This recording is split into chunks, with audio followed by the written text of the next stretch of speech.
बोलते हैं। सुनिए सर, इतना हम कर जोर से रिक्वेस्ट कर रहे थे कि सर हम देखे लगी थे आप छुए तक भी नहीं देते। नहीं सर, नहीं, हम नहीं मानेंगे। यहाँ हम सिर्फ इतना कहेंगे सर, थोड़ा सा नली देख लीजिए, चेक कर लीजिए। कि ये मौत सिर्फ आपके लापरवाही के कारण, जनप्रतिनिधि के लापरवाही के कारण, आपके सिस्टम के लापरवाही के कारण और सिस्टम के जिम्मेदार मुख्यमंत्री और प्राइम मिनिस्टर होते। मेरे आंखों के सामने 2 लाश निकले अभी। एक लाश यहाँ जो डॉक्टर ने देखा नहीं, छुआ नहीं, उसकी परिवार बिलखती रह गई, कुछ नहीं हुआ। एक अभी हम लोग की आंखों के सामने ऑक्सीजन नहीं था, 1 घंटा से वो चिल्ला रही थी, कोई डॉक्टर नहीं गया, कोई स्टाफ नहीं, कोई नर्स नहीं।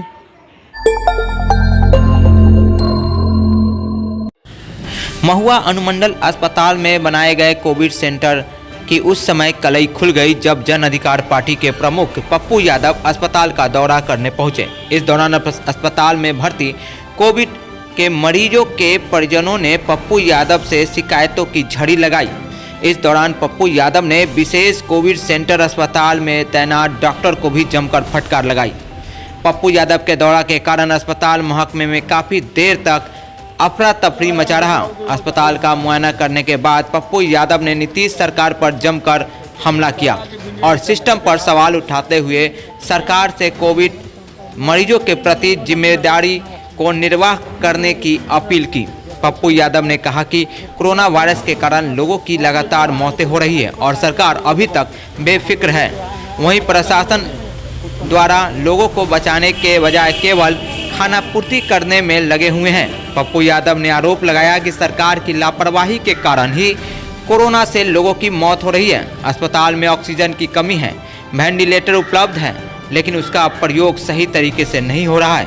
लेकिन अस्पताल में डॉक्टर, नर्स और कर्मियों की भारी कमी है, जिसके बलबूते पर सरकार कोविड पर काबू पाने का दावा कर रही है। उन्होंने कहा कि ऑक्सीजन की कमी से अधिकांश लोगों की मौत हो रही है, लेकिन सरकार को इसकी चिंता नहीं है।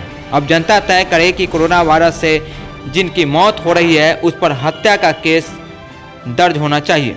उन्होंने सीधा सरकार पर हमला बोला और कहा कि सरकार जवाब दे, और वही उन्होंने सरकार के विकट घड़ी में कोरोना संक्रमित के प्रति रहम दिखाने की मांग की ताकि लोगों की जानें बचाई जा सके।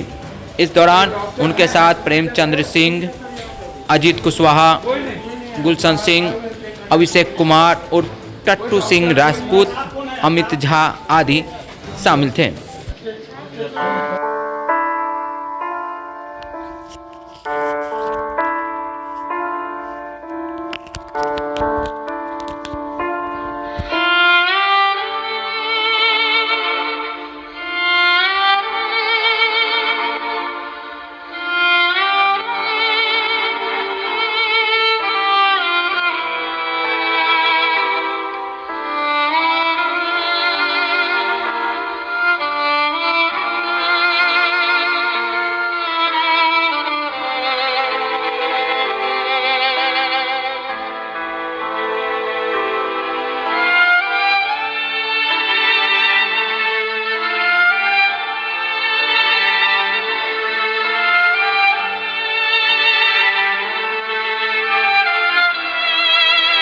जो काम आपकी जिम्मेदारी है, आपको करने की ज़रूरत है।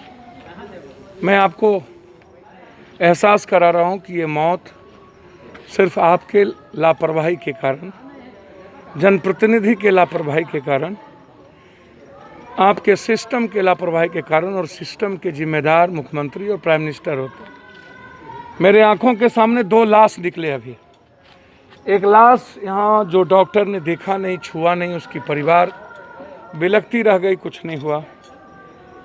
एक अभी हम लोग की आंखों के सामने ऑक्सीजन नहीं था, 1 घंटा से वो चिल्ला रही थी, कोई डॉक्टर नहीं गया, कोई स्टाफ नहीं, कोई नर्स नहीं। वेंटिलेटर इन्होंने कहा हम 4 हैं, 3 हैं। वेंटिलेटर का रूम बंद था, वेंटिलेटर उसमें है या ख़राब है।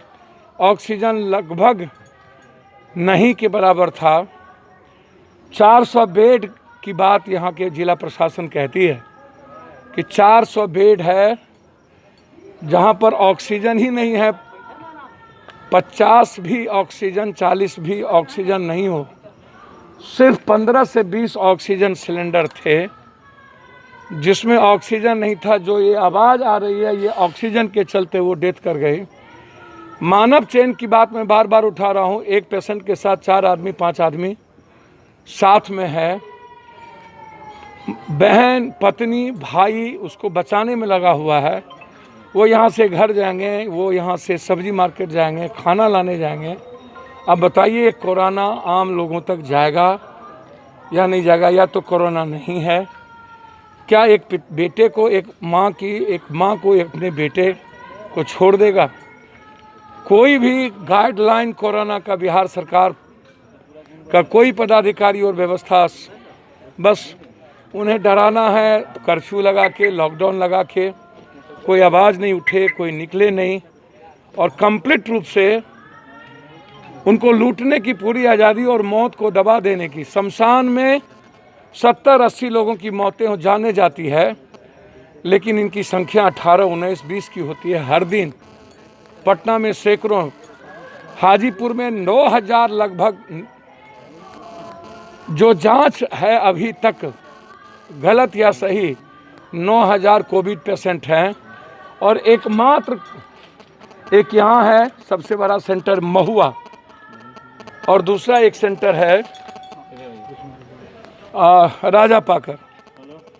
और ये परिस्थिति, और 1-2 छोटे अस्पताल, प्राइवेट अस्पताल है, कहीं ऑक्सीजन नहीं है। आपने हालात को देखा। अब आप सोचिए ये कोरोना से मर रहा है कि सरकार की लापरवाही से, और किन पर इस नरसंहार का आरोप लगना चाहिए? 302 का मुकदमा किस पर होगा? लगातार किसी को नहीं बख्शा इसने, ना जज को, ना पदाधिकारी को, ना किसी को, ना किसी के बेटे को, ना किसी के बच्चे को। अब इन परिस्थितियों में हमें पेन लेने की ज़रूरत है कि हम कैसे इस वायरस को व्यवस्था और कंप्लीट कोरोना गाइडलाइन के साथ हम फॉलो करके इसको बचा सकते हैं। मैंने सिर्फ एक जिम्मेदारी का एहसास करते हुए प्रशासन से हम आग्रह करेंगे कि आपके यहाँ एक भी नर्स नहीं है, एक भी आपके यहाँ इंफ्रास्ट्रक्चर नहीं है, आपके यहाँ कुछ नहीं है, और उसके बाद आप इसको कोरोना केयर अस्पताल घोषणा किए हुए हैं। इस एम्बुलेंस में एक इनकम टैक्स के पदाधिकारी हैं, कोई ले जाने वाला नहीं है, वेंटिलेटर नहीं है। भीतर में एक वेंटिलेटर की ज़रूरत है, 35 ऑक्सीजन है उसके, और उसको वेंटिलेटर नहीं है, जिसके चलते उसकी स्थिति अच्छी नहीं है। मैं सरकार से आग्रह करूंगा कि प्लीज़ मरने पर मजबूर मत कीजिए। हम लोग मिल के मार रहे हैं। कोरोना क्या मारेगी? ये आदमखोर जल्लाद जो बैठे हैं, और पटना में रावण और कंस, और अस्पतालों में जल्लाद, और ये माफिया और दलालों की और बिचौलियों की जो नेक्सस है, ये लूटने की जो स्थिति है। डॉक्टर्स कोई नहीं, एक डॉक्टर्स थे, कोई उन्होंने कहा मैं यहाँ देखूँ कि वहाँ देखूँ, किसको देखूँ, कहाँ जाऊँ, और उन्होंने नहीं गया। 2 घंटे से हालात अच्छे नहीं थे। मैं सिर्फ इतना कहूँगा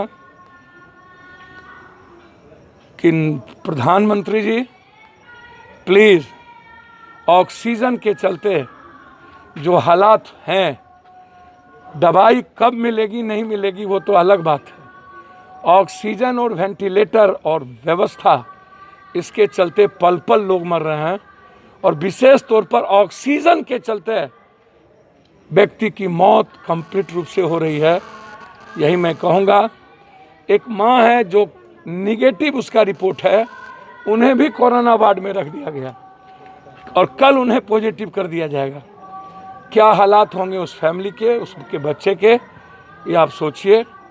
मैंने हाजीपुर के महुआ की स्थिति दिखाई आपको। आज सुबह बेटा के अस्पताल की स्थिति दिखाई थी, नर्क से बदतर, और भूत बंगले, और ये मौत का बंगला है जहां आते आते 3-3 मौत को देखने मिला।